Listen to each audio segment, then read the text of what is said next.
Morning, Frank. Morning, Jessica. We're at Santa Fe Middle School here in Monrovia. And last week, we had a real scare here. You see some of the kids arriving to school right now.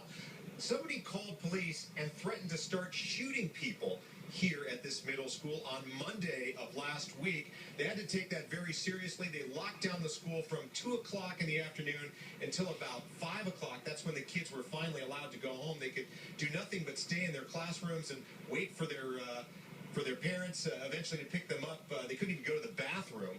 And this same sort of thing happened at several other schools in the San Gabriel Valley. Let me show you some pictures from Duarte High School on September 10th. They had a similar type of threat. Same type of thing at Arcadia High School on September 12th. Cops say somebody was calling 911. They said they had an AK-47 and that they were going to kill people, including children. There were also threats like that made to the Santa Anita shopping mall and to a hospital.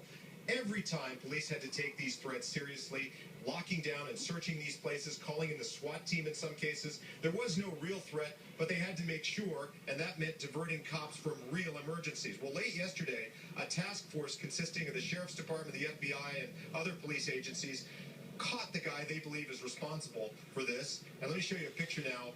A photo identified by a law enforcement source as 26-year-old Gerardo Cortez of Monrovia. He was arrested late yesterday. Detectives say they tracked the phone calls to him, and they won't say exactly how they did that, but he's been booked for making criminal threats and making false reports of an emergency. His bail is $250,000. A lot of people were frightened by this. Thousands of people were at the very least inconvenienced, but for thousands of people, parents and children alike, young and old, shopping, people just trying to go shopping, were terrorized by these phone calls.